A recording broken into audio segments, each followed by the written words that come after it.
नमस्कार, मैं हूं हिमांशु मिश्रा। स्वागत है आपका न्यूज 24 में। तो उत्तर प्रदेश के अंदर लोकतंत्र का पर्व मनाया जा रहा है और इस मौके पर जो नेता हैं वो अपनी बात जनता के सामने रख रहे हैं और जनता अपना फैसला ईवीएम में कैद कर रही है। तो ऐसी स्थिति है कि 3 चरण के चुनाव हो चुके हैं और चौथे चरण की तैयारी है। लेकिन एक कहावत है कि पूत के पांव पालने में ही नजर आ जाते हैं, यानी कि क्या होने वाला है भविष्य में ये पता चल जाता है, लेकिन उसके लक्षण अगर हम जान लें तो उन्हीं लक्षणों को आज जानेंगे कि 3 चरण के चुनाव हो चुके हैं। स्थिति क्या है? संजीव त्रिवेदी जी हमारे साथ जुड़े हुए हैं और विशेषज्ञ हैं इन लक्षणों के बारे में, जो सियासी लक्षण हैं उसको बताने में। तो संजीव जी बहुत बहुत स्वागत है। और सबसे पहला सवाल यही कि 3 चरण हो चुके हैं, 172 विधानसभा की सीटें संपन्न हो गई हैं जहां पर चुनाव हो चुके हैं, लेकिन 59 सीटों पर चुनाव होना है परसों। तो अभी तक क्या स्थिति है और जो हमारा सवाल है तीसरे चरण में क्या तस्वीर साफ हो पाई है कुछ? देखिए, सबसे पहले तो विशेषज्ञ तो जनता है क्योंकि उसी को तय करना है। बिल्कुल। और कौन से पूत के पांव पालने में दिख जाते हैं या दिख रहे हैं, ये उसी को तय करना है। हम लोग ज़मीन पर घूमते हैं और जो थोड़ी बहुत जानकारी इकट्ठा कर पाते हैं, थोड़ा बहुत जो भी अनुभव है वो आपके साथ साझा करते हैं। और मैं देख रहा था जब तीसरे चरण का मतदान चल रहा था तो अमूमन ज़मीन पर लोगों में अब ये समझने की एक उत्कंठा थी। वो थर्ड फेज के बारे में कम बात कर रहे थे और इस बात के बारे में ज़्यादा बात कर रहे थे कि फर्स्ट, सेकंड, थर्ड, अब बताइए क्या है स्थिति। 172 सीटें हो चुका चुनाव, अब बताइए क्या है स्थिति। प्रैक्टिकली 172 का अगर 400 में आप देखें तो बस थोड़ा सा हाफवे मार्क से पीछे रहता है मामला। तो जाहिर है कि ये एक उत्सुकता हम सब के भीतर है अभी इस वक्त की ये 172 सीटों में 72 किसका है और 100 किसका है, और या फिर ऐसा है कि 140 किसी का है और 32 किसी का है। बिल्कुल। तो अब ये जो गणित है, ये गणित जाहिर है बहुत लोगों को अपनी तरफ खींच रही है। हम लोग प्रकाश डालने की कोशिश करेंगे और समझने की कोशिश करेंगे कि पहले चरण में अगर राष्ट्रीय लोकदल ने वोट छीना है भारतीय जनता पार्टी से, जैसी कि कही जा रही है बात, तो कितना छीना है। क्योंकि याद करिए आप 58 सीटों में वो 53 सीटें उसने जीत ली थी भारतीय जनता पार्टी इससे पहले वाले चुनाव में, सबसे पहले वाले चुनाव में। तो ऑब्वियसली ये अपने आप में बहुत बड़ा आंकड़ा था और जाहिर है कि इसमें चरण होगा, घटेगा। ये अब कितना घट रहा है ये तय करना है। दूसरे चरण का भी अगर हम देखें तो ये जो पूरा इलाका था जिसमें कि आपका सहारनपुर से रामपुर तक का इलाका था, ये जो पूरा इलाका, इसमें जो मुस्लिम आबादी वाला क्षेत्र था बहुत ज़्यादा, रामपुर में कह लीजिए या मुरादाबाद कह लीजिए या संभल कह लीजिए या बिजनौर कह लीजिए, ये तमाम ऐसे इलाके, अमरोहा कह लीजिए, ये तमाम ऐसे इलाके मुस्लिम बहुल वाले, और इन सबों में वोट डिवीजन मुस्लिम समाज का हुआ था। इस कारण से भारतीय जनता पार्टी यहाँ भी अच्छी खासी जीत उसने दर्ज किया था। 38 सीट्स उसने जीता था अराउंड 59 सीट्स में से। और उसके बाद अब ये 59 सीट्स का थर्ड चरण होता है और इसमें भी पाया ये गया था कि 40 सीटें ऐसी थी जिस पर भारतीय जनता पार्टी, यानी कि भारतीय जनता पार्टी ने कमोबेश हर चरण में बहुत जबरदस्त जीत दर्ज कर रखी थी। तो यहां से एक नियम है राजनीति में, वो हर जगह लागू होता है, वो यहां भी लागू होगा कि जो सीट संख्या है वो घटती है। कुछ एक्सेप्शंस हैं रूल के, जैसे कि 2019 के लोकसभा चुनाव, उसमें घटने के बजाय बढ़त हुई, लेकिन उत्तर प्रदेश में नहीं। उत्तर प्रदेश में जो सीट संख्या थी भारतीय जनता पार्टी की वो 73 थी और वो घट करके 62 या 63 ऐसे कुछ हो गया। तो ये उत्तर प्रदेश में सीटें भारतीय जनता पार्टी की घटी अगर हैं तो वो इस क्षेत्र में घटी हैं जिस क्षेत्र में चुनाव अभी हुए हैं। ये जो 3 क्षेत्र, अभी 3 फेजेस का चुनाव हुआ था, ये 2019 में भी इसी क्षेत्र में घटे थे। तो यानी कि भारतीय जनता पार्टी की थोड़ी सीटें घट सकती हैं क्या, ये बहस में बात है। अच्छा, क्या जो आगामी चरण है, चौथा चरण, 5वां, 6वां, 7वां चरण है, उसमें बीजेपी आगे लीड ले सकती है? क्योंकि अभी जो पहला, दूसरा और तीसरा चरण हुआ उसमें लगा कि बीजेपी लीड नहीं ले पा रही है। कहीं ना कहीं समाजवादी पार्टी, RLD, उसमें जो है वो फैक्टर, जो जातिगत फैक्टर हैं वो समाये, यादव फैक्टर तीसरे चरण में समाया। तो ऐसे में आगामी जो चरण है उसमें बीजेपी लीड लेती हुई नजर आएगी क्या? ऐसी कोई अब उसको इस तरह से समझ लीजिए कि पहले चरण में चूंकि अब 58 में 53 है तो जाहिर है थोड़ा सा चरण हुआ, लेकिन क्या इतना सीट या वोट निकला है हाथ से कि वो सपा आरएलडी के नीचे आ गई है? ये अभी भी डिबेट है। ऐसा नहीं है कि कोई कह सकता है सपा आरएलडी ने ज्यादा ले लिया है। पहले चरण में मुझे नहीं लगता है कि ऐसा हुआ है।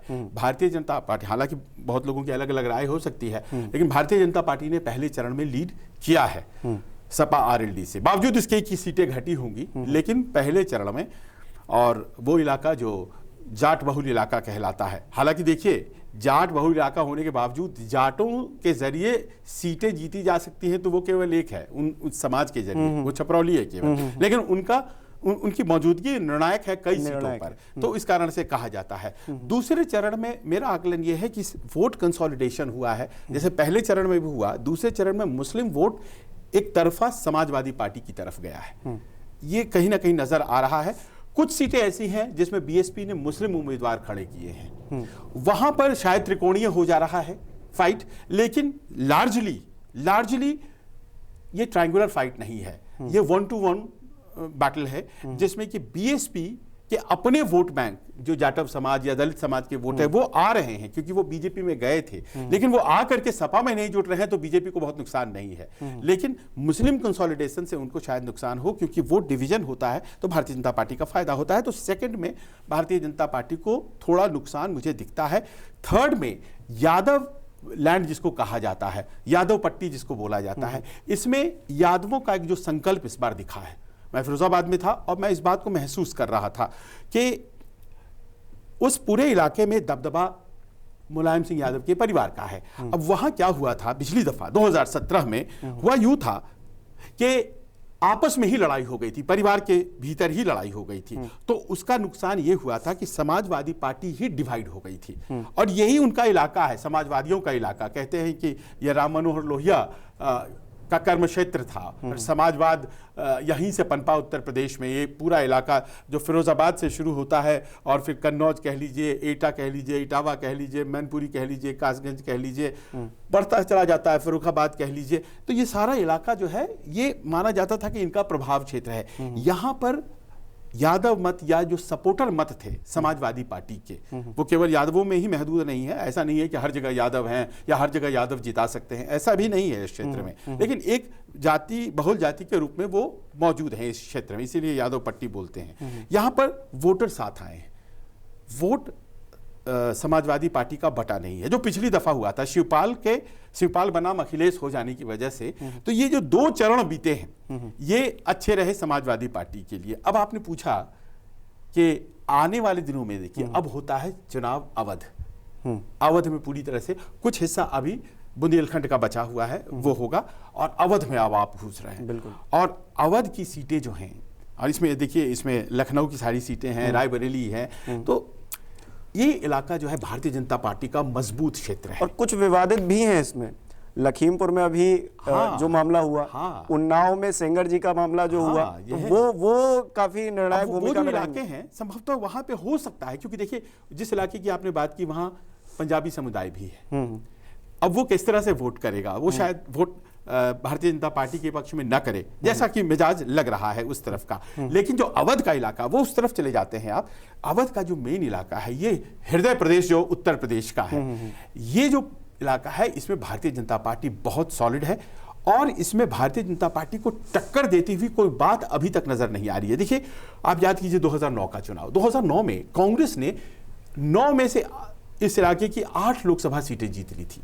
9 उन्होंने जीता था, इसमें से 8 इसी इलाके से थी, और ब्राह्मण समुदाय का वोट बैंक जो है वो एक तरफा कांग्रेस के साथ चला गया था। इस इलाके में आज की तारीख में अगर कांग्रेस अचेत अवस्था में है, उसकी सबसे बड़ी वजह है कि पूरा सपोर्ट बेस कांग्रेस का जो था वो भारतीय जनता पार्टी में शिफ्ट हो चुका है, और बहुत लॉयली वो बना हुआ है, खासतौर पर upper caste vote bank, notably the Brahmins, क्योंकि इनकी संख्या उत्तर प्रदेश में जाति के तौर पर सबसे ज्यादा है। तो ये सॉलिडली बिहाइंड बीजेपी है, तो इसमें चैलेंज करना बहुत आसान नहीं होने जा रहा है। तो हिमांशु थर्ड फेज जो है, और फोर्थ फेज जो है और फिफ्थ फेज जो है, ये 3 फेज मिला के 179 सीट्स है, थर्ड, फोर्थ और फिफ्थ। अब इस फेज में हमने कहा कि थर्ड फेज में थोड़ा नुकसान है, लेकिन फोर्थ और फिफ्थ जो है ये भारतीय जनता पार्टी का अभी कम से कम लगता है विनर है। उसके बाद आप चले जाइए अब पूरब में, जो लास्ट फेज की तरफ आप जाते हैं, तो वो जो 6th और 7th फेज है, हमने थर्ड, फोर्थ, फिफ्थ की बात की है, 6th और 7th में वो तमाम जातीय गोलबंदी जो अखिलेश यादव ने की है ना, छोटे छोटे दलों से उन्होंने किया है, भारतीय जनता पार्टी ने भी किया है, पर वहां पर ये असर दिखलाएगा। अच्छा, ये जो मिड के होंगे, चौथा चरण हो गया या 5वां चरण हो गया, यहाँ पर हमें जानना ज़रूर चाहेंगे, दर्शक भी जानना चाहेंगे कि यहाँ पर कौन सी जातीय समीकरण बैठते हैं, क्योंकि अभी हमने पहले में देखा कि जाट है, मुस्लिम है, दूसरे तक देखा, फिर यादवलैंड की बात होने लगी। अब जो आगामी चरण है उसमें कौन सी जाति निर्णायक भूमिका में रहेगी, क्या कोई ऐसा फैक्टर समीकरण बनता हुआ नजर आ रहा है? देखिए, वाजिब सवाल है। अब इसमें देखिए क्या है कि बीएसपी बुंदेलखंड में बहुत मजबूत हुआ करती थी, हमेशा से कहा जाता था कि बीएसपी का गढ़ है। आज की तारीख में वो फैक्टर कमजोर पड़ चुका है। आमने सामने की जब लड़ाई है, आप जातियों की बात कर रहे हैं, सवर्णों का ये इलाका है और साथ ही साथ मजबूत ओबीसीज का इलाका है। अब देखिए, ओबीसीज में आप गिनिए, यादव समुदाय मजबूत वोटर कास्ट है, ये आप बहुत ज्यादा आप हैं और वोट करने नहीं जाते हैं तो कोई फायदा नहीं है, वोटर कास्ट है। कुर्मी जो ऐसी जाति है जो यादवों के बाद दूसरे नंबर पर है ओबीसी के भीतर, वोटर कास्ट है, मजबूत कास्ट है वो। लोध, चाक्य, और उस तरफ बढ़ेंगे हम तो अब नए नए दल जो आ जाते हैं, जैसे मान लीजिए राजभर हैं, कुछ 15 सीटों के आसपास कहते हैं कि उनका भी दम है। तो अब क्या हो जाता है कि ये बैकवर्ड फॉरवर्ड वाला इलाका है। इस बात को महसूस कीजिए, फॉरवर्ड भी काफी मजबूत, अगड़े जाति वाले, पिछड़ी जाति वाले भी मजबूत, क्योंकि हमेशा से बीएसपी ने इधर स्कोर किया था। पर मुझे जो लग रहा है कि भारतीय जनता पार्टी ने एक बहुत ही कंसिडर्ड तरीके से among the non Yadav OBC, गैर यादव ओबीसी बहुत काम किया है। अब देखिए, अनुप्रिया पटेल यहां पर मंत्री हैं, और इसी प्रकार बहुत से लोगों को स्पेस दिया गया है। तो वैसे में क्या उन्होंने जो किया है उसका उनको लाभ मिला है, पिछले चुनाव 2017 में मिला है। ऐसा नहीं है कि अब सवर्णों की पार्टी रह गई है बीजेपी, जी नहीं, ये गलतफहमी हटा दीजिए दिमाग से। और ऐसा नहीं है कि अब केवल सवर्ण यहाँ पर हैं, यहाँ पर तो सभी दलों, सभी जाति वर्ग के लोग आते हैं, और यहाँ तो बार बार प्रधानमंत्री कहते हैं कि भाई हमने तो इतने ओबीसीज को, इतने एससी एसटी को दिया है जगह। जातिगत समीकरण साधने में बीजेपी सबसे आगे है, उसका प्रदर्शन जो है जातिगत समीकरण को लेकर सबसे बढ़िया रहा है, क्योंकि सवर्णों को तो साथ में लेती है, बाकी जो अन्य यादव हो गए, जाट हो गए, मुस्लिम, उनको भी साथ लेने की क्षमता रखती है।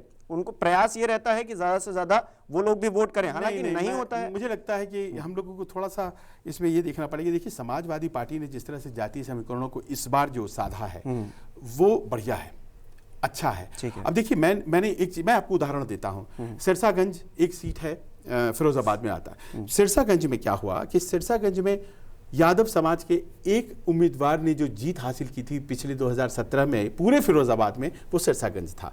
वो अखिलेश यादव के खिलाफ वाले कैंप के थे और शिवपाल वाले कैंप के थे। अच्छा, तो जीत तो गए, लेकिन इस बार उनका टिकट कट गया। जब दोनों साथ हो गए तो उनको देखने वाला कोई नहीं बचा, वो पलट के बीजेपी में चले गए। बीजेपी ने उनको टिकट दिया क्योंकि कद्दावर व्यक्ति थे। उनका नाम हरिओम यादव है और वो मुलायम सिंह के समधी माने जाते हैं, उनके बड़े भाई के समधी। अब इस बार मैंने वहां पर देखा क्या हो रहा है। यादव समुदाय जिसके दम पर वो अभी तक जीत दर्ज करते हैं, एक अच्छा वोट बैंक, वो तो भाई सपा को देगा क्योंकि अखिलेश यादव की बात है। ठाकुर समुदाय, सपा ने क्या किया, एक ठाकुर समुदाय के व्यक्ति को टिकट दे दिया।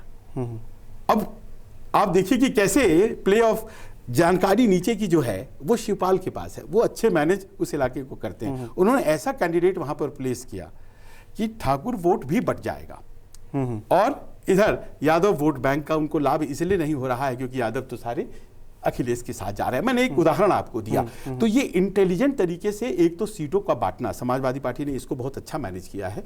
दूसरा है उन्होंने ज्यादा इसलिए भी क्योंकि शिवपाल साथ में आ गए हैं तो उनको उनके हाथों में सारी कॉन्स्टिट्यूएंसीज का नक्शा है कहते हैं, और खासतौर पे इस इलाके में, जिस इलाके की हम बात कर रहे हैं, थर्ड फेज वाली, और ज्यादा दलों के साथ मैनेज किया है गठबंधन अखिलेश ने इस बार compare to last time. Bharatiya Janata party ने ज्यादा दलों के साथ किया था।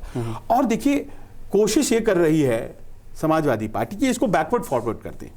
मुख्यमंत्री सवर्ण हैं, हम जाति जनगणना चाहते हैं, आप समझ रहे हैं, ये सब बातें बोल करके यहां से धर्म खत्म होता है और यहां से जातिवाद शुरू होता है। इस पूरे इलाके से वो थर्ड फेज से ही शुरू हो गया, फोर्थ फेज फिफ्थ फेज में ये जो जातिवाद वाला एंगल है ये शुरू होता है। पर बहुत ज्यादा काउंट करेगा क्या, क्योंकि आपके पास जातियां कौन कौन सी हैं, और ये मैंने जैसा कहा कि भारतीय जनता पार्टी के पास नहीं है ओबीसीज, ऐसा नहीं कह सकते, एससी एसटी नहीं है ऐसा नहीं कह सकते, वो तमाम साथ आ गई हैं अब, और लाभार्थी हैं। हाँ, और लाभार्थी ये सबसे बड़ी जाति है अब ये जिसका हमने पिछली बार भी चर्चा की, योजनाओं के लाभार्थी। और मैंने देखा इस पूरे थर्ड फेज में भी बहुत से लोग इस बात को मान रहे थे। अब हिमांशु, ये चुनाव के बाद पता चलेगा, इस पर कुछ कहना मुश्किल है कि ये लाभार्थी जाति वोट में तब्दील हुई है या नहीं हुई है। बिल्कुल, ये बात तो है। और एक फैक्टर ये भी मेरे दिमाग में सवाल था कि हम लोग अब जो चरणबद्ध तरीके से चुनाव होते हैं उसमें ज़्यादा जातिगत होने, धार्मिक तौर पर क्या मुद्दे चल रहे हैं, इन पे ज़्यादा जोर देते हैं।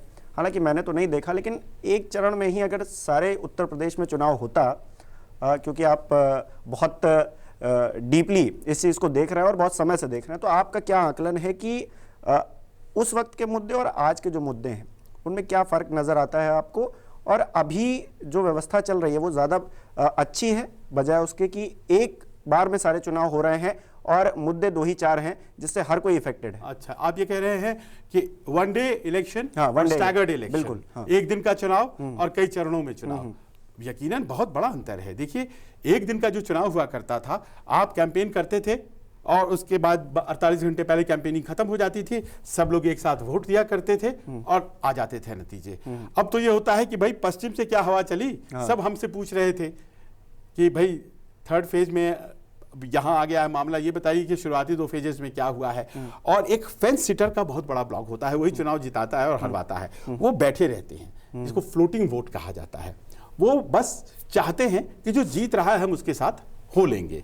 तो ये वोट जो है शिफ्टिंग वोट बैंक है, इसकी लॉयल्टी जो है बड़ी शिफ्टिंग टाइप की होती हैं। उनको जैसे ही लगता है कि फला जीत रहे वो उसके साथ जुड़ जाते हैं। तो स्टैगर्ड वोटिंग में इसका बड़ा नुकसान है। ये अपने आप में बहुत बारीक चीज है कि आप जब स्टैगर्ड वोटिंग करते हैं, अब क्या करें, इतना बड़ा हमारा देश है, कंस्टिट्यूंसीज इतनी ज्यादा हैं कि एक बार में अगर आपको बढ़िया चुनाव तरीके से कराना है, कोई गड़बड़ी ना हो, तो उसके लिए इतने हमारे पास संसाधन हैं कि हम 50-60 सीटें ही एक बार में करा पाते हैं। तो 400 सीटों वाले राज्य में तो ऑब्वियसली स्टैगर्ड होगा, लेकिन इसका नुकसान भी है। नुकसान ये होता है कि बगल की कंस्टिट्यूंसी में कोई बड़ा नेता प्रचार करने पहुंच जाता है और वो कहता है कि मैं तो 5वें चरण के लिए कर रहा हूं जी, मैं तो 4थे चरण के लिए, और उसी दिन पता चला पोलिंग भी चल रही है बगल वाले सीट पर। बिल्कुल। और आजकल तो आधुनिकता इतनी बढ़ गई है, कम्युनिकेशन का माध्यम, यूट्यूब खुला हुआ है लोगों के, वो वोट देने जा रहे हैं, लाइन में लगे हुए हैं और देख रहे हैं कि भाषण क्या चल रहा है, फला साहब का भाषण ये चल रहा है, चिला साहब का भाषण ये चल रहा है। तो इसका असर तो होता है। चुनाव आयोग वन टाइम पोलिंग कर दिए, वन नेशन वन इलेक्शन से ज्यादा इंपॉर्टेंट ये है कि वन डे इलेक्शन कर लीजिए, क्योंकि क्या हो रहा है कि जो मुद्दे हैं ना वो बदलते चले जाते हैं और हवा जो बात होती है, everybody wants to be with the winner, तो सब लोग चाहते हैं कि भाई जो जीत रहा है उसके साथ हो लेते हैं।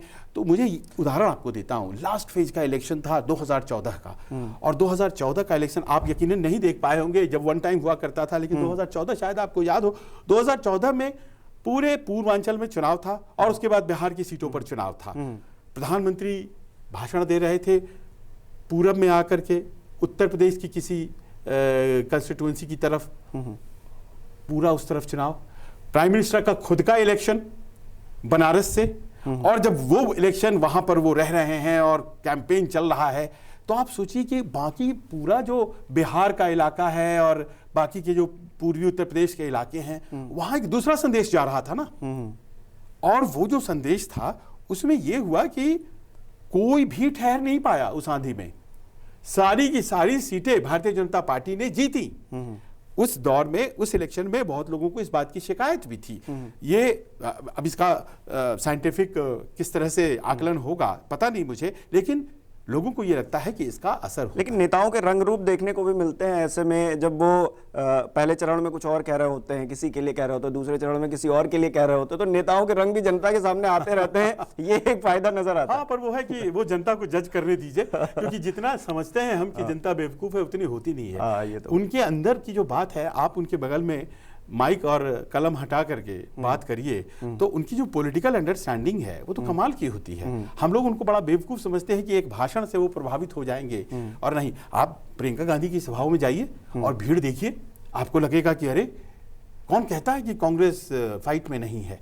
लेकिन देखिए, आप पहुंच जाइए वहां पे बूथ के ऊपर। मैं खोज रहा था कई बूथों पर, मुझे कांग्रेस का पोलिंग एजेंट नहीं मिल रहा था। ओवैसी साहब की सभाएं, ओवैसी साहब के लिए दीवानगी जो है मुस्लिम समाज में, आप देखिए उसको, सब तस्वीरें टेलीविजन पर आती रहती हैं। दो चेहरों की बात तो बहुत ज्यादा हो जाती है, लेकिन बीएसपी और कांग्रेस को लेकर बात कम हो पाती है। तो उनकी क्या स्थिति अभी तक आप आकलन कर पा रहे हैं? चौथा चरण आने को है, मतलब लगभग आधी सीटें कंप्लीट होने को है। बहुजन समाज पार्टी और कांग्रेस, इन दो की क्या स्थिति नजर आती है? देखिए, वही मैं कह रहा था कि भीड़ इतनी जबरदस्त आती है ओवैसी साहब की सभाओं में, लेकिन मुझे देवबंद जहां की मुस्लिम आबादी सबसे ज्यादा है, वहां भी मुझे उनकी मौजूदगी नहीं दिखी। जैसी कि कल्पना थी वैसी मौजूदगी नहीं थी, और रेस जो था वो एकदम आमने सामने सपा और भाजपा का दिखाई वहां भी पड़ रहा था। जबकि तो देखिए, मुस्लिम समाज बहुत ही समझदार, टेक्निकल तरीके से वोट करने के लिए हमेशा से जाना जाता है। वोट डिवीजन से किसको फायदा होगा, किसको नुकसान होगा, इसका आकलन करके वो बैठा हुआ है, उसे पता है। तो वो मानता है कि ओवैसी हमारे लिए अच्छी बातें करते हैं, पर ओवैसी का ये समय नहीं है, ये उन्होंने जान लिया है। और इस बात को उन्होंने साबित करके दिखाया। कहां? पश्चिम बंगाल में उन्होंने साबित किया इस बात को। उनकी सभाओं में बेतहाशा भीड़, लेकिन सीटें नहीं आई। और मुझे पूरा यकीन है, जिस तरह से मुस्लिम समाज के रिएक्शंस आते हैं, लड़के हैं दीवाने, लेकिन उनको पता है कि किस तरह से वोट डालना है और किसको नुकसान पहुंचाना है। आज की तारीख में न कांग्रेस न ओवैसी फाइट में है, और कई जगहों पर पोलिंग एजेंट्स नहीं दिखते हैं। मैं कोई किसी बायस के साथ में, मैं आपको जमीन की हकीकत बता रहा हूं, नहीं है।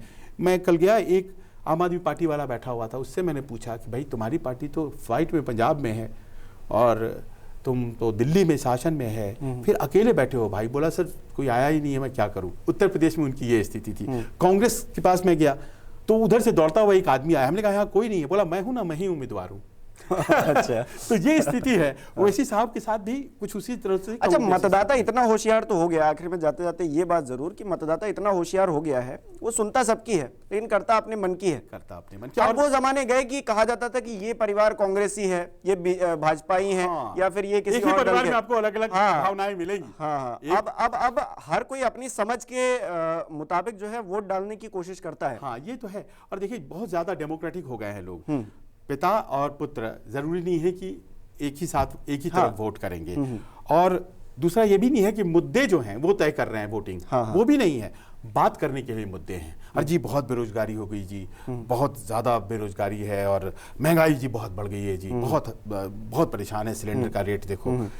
और उसके बाद जब वोट देना होता है तो नहीं, देखो जी हमारी तो पार्टी फला ही है। वो मानते हैं कि somebody is not doing good, somebody is doing bad। जो दूसरा कह रहा है वो अच्छा कह रहा है, लेकिन उनका अपना एक तय हो चुका है। और मुझे इस बात का पता नहीं क्यों ये बहुत असहज हो जाता हूं मैं, हिमांशु, कि हम लोग ऐसे देश नहीं है कि एक तरफ रिपब्लिकन्स हैं, एक तरफ डेमोक्रेट्स हैं, जैसे कि अमेरिका में है।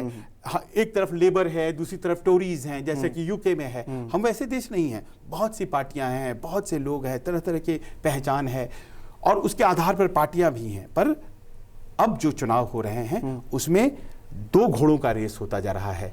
पूरा ये जो चुनावी प्रकल्प है जो हम लोग पश्चिम बंगाल में देख रहे थे, या हमने बिहार में देखा है, या हमने दिल्ली में देखा है, एक तरफ अरविंद केजरीवाल दूसरी तरफ भाजपा, उसी प्रकार उत्तर प्रदेश में भी बस दो घोड़ों का रेस है और कुछ भी नहीं है। आप पूछ रहे हैं कि इन लोगों का क्या होगा। मुझे लगता नहीं है कि इनके पास कांग्रेस या बीएसपी के पास दहाई का आंकड़ा भी मिल पाएगा। चलिए, बहुत बहुत शुक्रिया संजीव जी आज की चर्चा में जुड़ने के लिए। तो तीसरे चरण में तस्वीर जो साफ हुई है उसके बारे में हमने चर्चा की, और दो घोड़ों की रेस जो संजीव जी बता रहे थे वही है।